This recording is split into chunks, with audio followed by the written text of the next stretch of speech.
All right, Robert is patiently waiting on the phone to try to win this money from Empire Gold. $1,000 up for grabs. Robert, how you doing? Yep. Well, I'm not doing too good. Had my catalytic converter stolen last week. Oh, no. Oh, I'm sorry. That's not good. That's happening to a lot of people. We talked about that, yeah. Insurance going to cover it or not? Unfortunately, yes, but I'll still have to pay the $250 deductible and an increase. Wow, still stealing catalytic converters. That's insane. That fate that Robert is facing this week is catalytic converter stolen. Imagine that. He calls in for the news quiz. How you doing, Robert? Not so good. Catalytic converter stolen. We keep hearing these stories.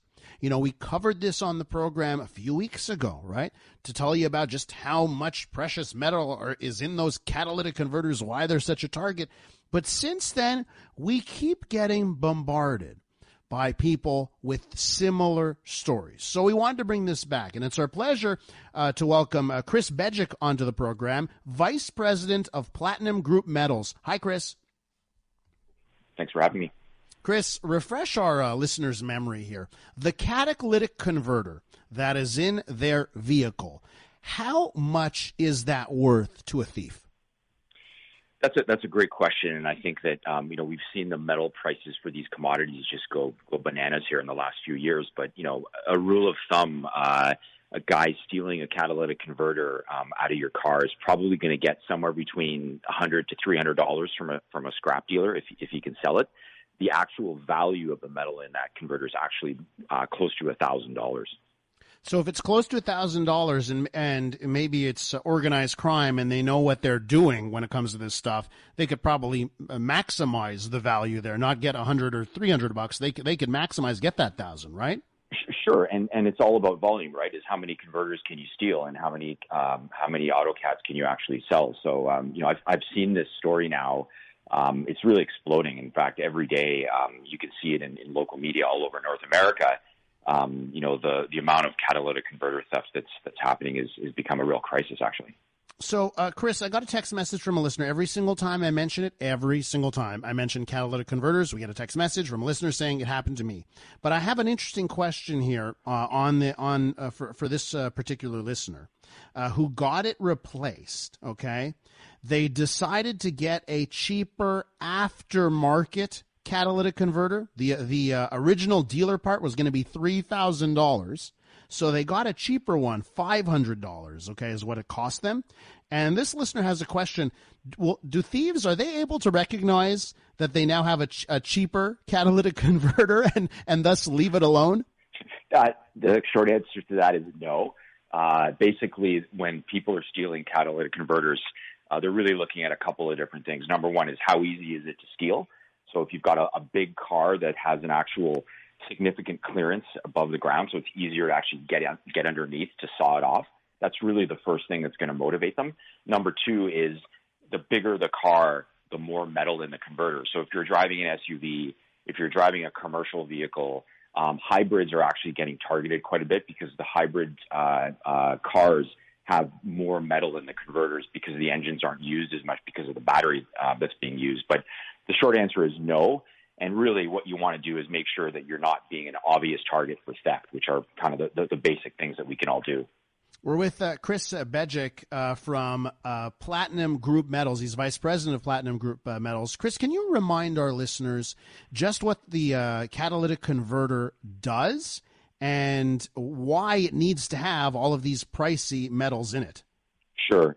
So, if you were to take your car apart and actually put it on the ground, this is actually the most expensive piece of machinery in your car on a standalone basis.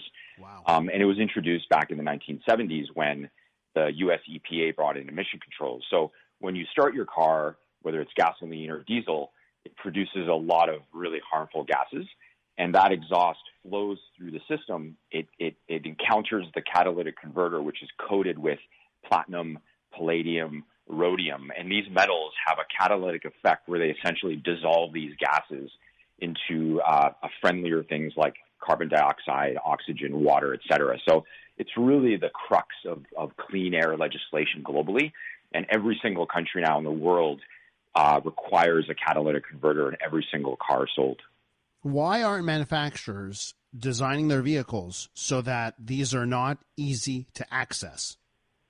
Yeah, and that question's coming up. It's really hard because of the positioning of the converter. It has to be located between the engine and the muffler, and it's very exposed. As you can tell, that area is very easily accessible. I have seen situations now where car makers are either bolting the converter onto the frame of the car, or you can actually get a cage that you can install underneath your car to protect the catalytic converter. But I mean, these are expensive, solutions. And, as your listener said, I mean, it's going to cost you $1,000 to get the converter replaced, with a deductible for the insurance being $300-400. At the end of the day, it's very, very difficult to make this economically feasible to try and protect that converter. Kris, it's funny how this subject can light up our text line here. One listener, our RV repair shop had 7 stolen in one evening, ours included. And then I also have, maybe a smart listener who's saying this: my car is a piece of junk. Maybe I'll steal my own catalytic converter and make some money.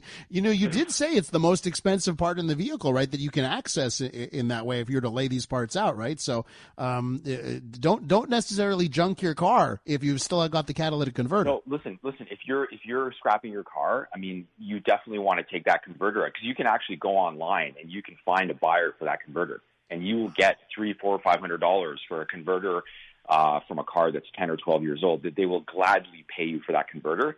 I mean, and, just to illustrate the value here, I mean, palladium, which is the main component in terms of precious metals, has gone from $500 an ounce to $2,500 an ounce just over the last 3 years.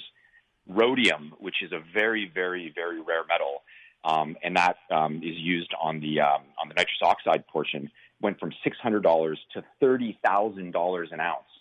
That's a 3,000% increase just in 3 or 4 years for the price of that metal. So, these are very rare commodities. And, again, there's a huge amount of value in these converters. And if you are scrapping your car, I would highly recommend that you take that converter and try and sell it yourself if you can. I even have listeners asking me, Kris, if they can just remove it from their vehicle so it's not there. What happens if you remove the catalytic converter? How do you know that your catalytic converter has been stolen, in fact? Yeah, it's pretty obvious, and I'm sure some of your callers have called in, because the minute you start that car, it's going to make the most annoying, obnoxious sound that you've ever heard in your life, and your entire neighborhood will actually hear your car running. And the second thing is, you actually, from a legal perspective, cannot drive around in a car without a catalytic converter. It's legislated. It's a key component of climate and clean air policy. And if you are caught driving your car without a catalytic converter, you will be fined significantly. Kris, one last question for you, and of course, you're vice president of Platinum Group Metals. Aside from catalytic converters, right? What else do you need these materials for, right? Like, how big a part of your business is the fact that they go into catalytic converters? Yeah, I think that the increase in around climate change and clean air has really made that the key piece for demand for these metals. For platinum. Jewelry, when I got married, I bought my wife a platinum, set diamond ring. You want to look at those markets; they're always there. But really, the car market for catalytic converters is 80 to 90% of the demand for these metals. And to be honest, it's not going away. The clean air legislation is tightening all over the world, and there's going to be more and more metal going into these auto cats. I know you mentioned there's a cost, but just to wrap up here, would you recommend someone get that cage installed, that extra protection? Will it move a thief to the next vehicle? Yeah, I think it's possible. I think that, if you're willing to put the money into it, and listen, if you're driving a very expensive car, and the converter's worth $2,000-3,000, absolutely it's worth it. It's really a question of time. I mean, these converters are stolen within 30 to 60 seconds, right? So anything you can do to increase the amount of time it's going to take for that thief to saw that converter off is going to help you. All right, Kris, we're going to leave it there. What an interesting story. Probably a fun business to be in. Thanks for joining us. Thanks, guys. Take care. Kris Begic is Vice President of Platinum Group Metals.